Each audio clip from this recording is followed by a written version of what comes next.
one of the most powerful tools in the learning model of achievement is the tool of writing and journaling. I know you've been doing it for years. I've been doing it for years. Pretty much every program you pick up has got some kind of goal setting, some kind of journaling of some kind. Yeah. They're not like this, I think. There's a critical difference. But they incorporate it somehow.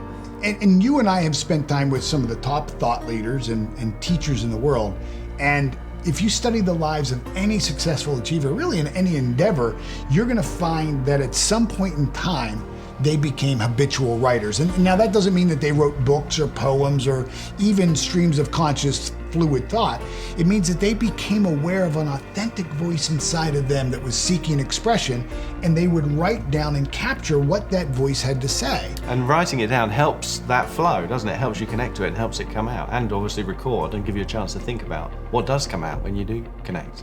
Yeah, because if you don't, it stays in your mind. Right. And, just whirls around and. Yeah, and for me, the longer it's in there, the more I debate it. Yeah, I'm not sure that'll work. I convince myself that maybe my idea isn't great. So writing is used as a tool of enrichment. Writing, I've always said, causes thinking. Writing enriches our understanding. Writing enriches our level of thought.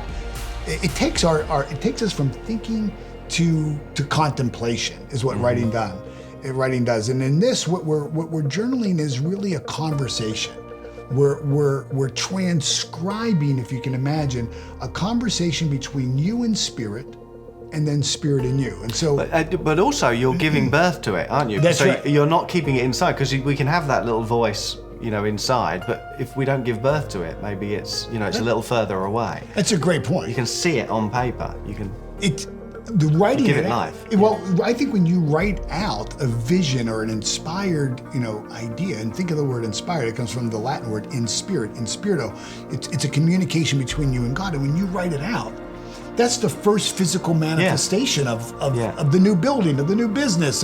Think of how many new things in our life start with us writing it down. Yeah, or speaking in some cases. If you say it, you're giving birth to it. But if you put it on paper, you've got it as a record. You can think about it. Yeah, the insights from it. I mean, right there in Genesis, in the beginning was the Word, and the Word's made flesh. And so this is what you're doing. Some of the things that you come up with, you might want to conveniently forget. So writing them down is a reminder, isn't it? That yes. And we've done that where we've gone back and looked at things that we've written down, and we'll talk about that because when I first began to journal, I did so really because everybody in the personal development industry was telling me that I should. And so I was doing it really out of obligation as something that I should do.